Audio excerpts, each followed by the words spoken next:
Ready start. अध्यक्ष महोदय, मानव संसाधन विकास मंत्रालय की मांगों के संबंध में बोलने के लिए मैं खड़ा हुआ हूँ। शिक्षा की पद्धति के बारे में, उसमें परिवर्तन लाने के बारे में, इस क्षेत्र में हमें जो असफलता हाथ लगी है उसके बारे में अभी मेरे मित्र ने बहुत कुछ कहा है। दुर्भाग्य की बात यह है कि देश में सभी लोग यह मानते हैं कि शिक्षा में प्रगति नहीं हुई है। शिक्षा पद्धति में आमूलचूल परिवर्तन नहीं हुए हैं, लेकिन फिर भी इस दिशा में कुछ किया नहीं जाता है। ऐसा प्रतीत होता है कि इस विषय में कुछ भी करने की स्थिति में हम नहीं रहे हैं। स्थिति ज्यों की त्यों चली आ रही है। इतना होने पर भी शिक्षा की मद पर होने वाला जो खर्च है और जो उसके लिए धनराशि आवंटित की गई है वह भी बहुत थोड़ी है।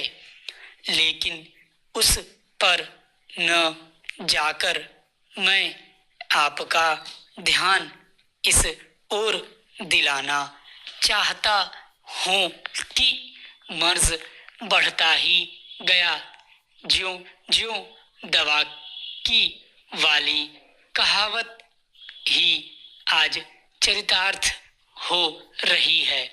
जितने ज्यादा आयोग और समितियां बैठी और जितनी ज्यादा शिक्षा पद्धति के बारे में छानबीन की गई उतनी ही ज्यादा बीमारी बढ़ती गई।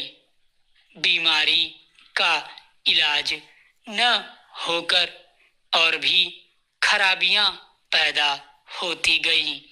अभी मेरे मित्र ने माननीय मंत्री का ध्यान एक रिपोर्ट की तरफ दिलाया था। इस तरह की बहुत सी रिपोर्टें हैं। अभी सदस्य महोदय भी एक रिपोर्ट का जिक्र कर रहे थे। रिपोर्ट तो बहुत सी प्रस्तुत हुई हैं, लेकिन मंत्रालय ने उस पर कभी कार्यान्वयन करने की दिशा में कोई कदम नहीं उठाया। अपनी इस हालत को उन्होंने इसी सदन में स्वयं स्वीकार किया है। अपनी विवशता को उन्होंने स्वयं यहाँ प्रकट किया है।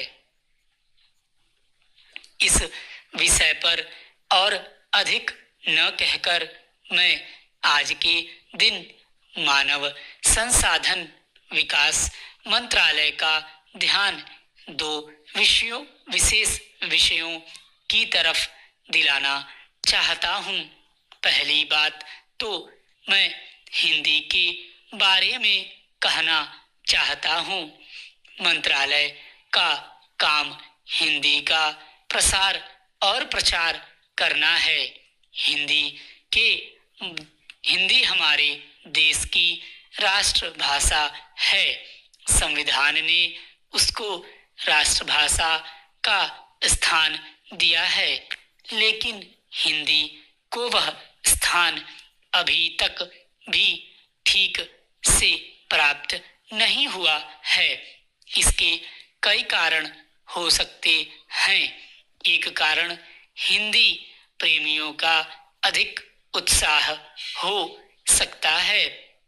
दूसरा, दलगत राजनीति से प्रभावित होकर राजनेताओं का भाषा के बारे में अपनाया गया दृष्टिकोण हो सकता है। स्टॉप।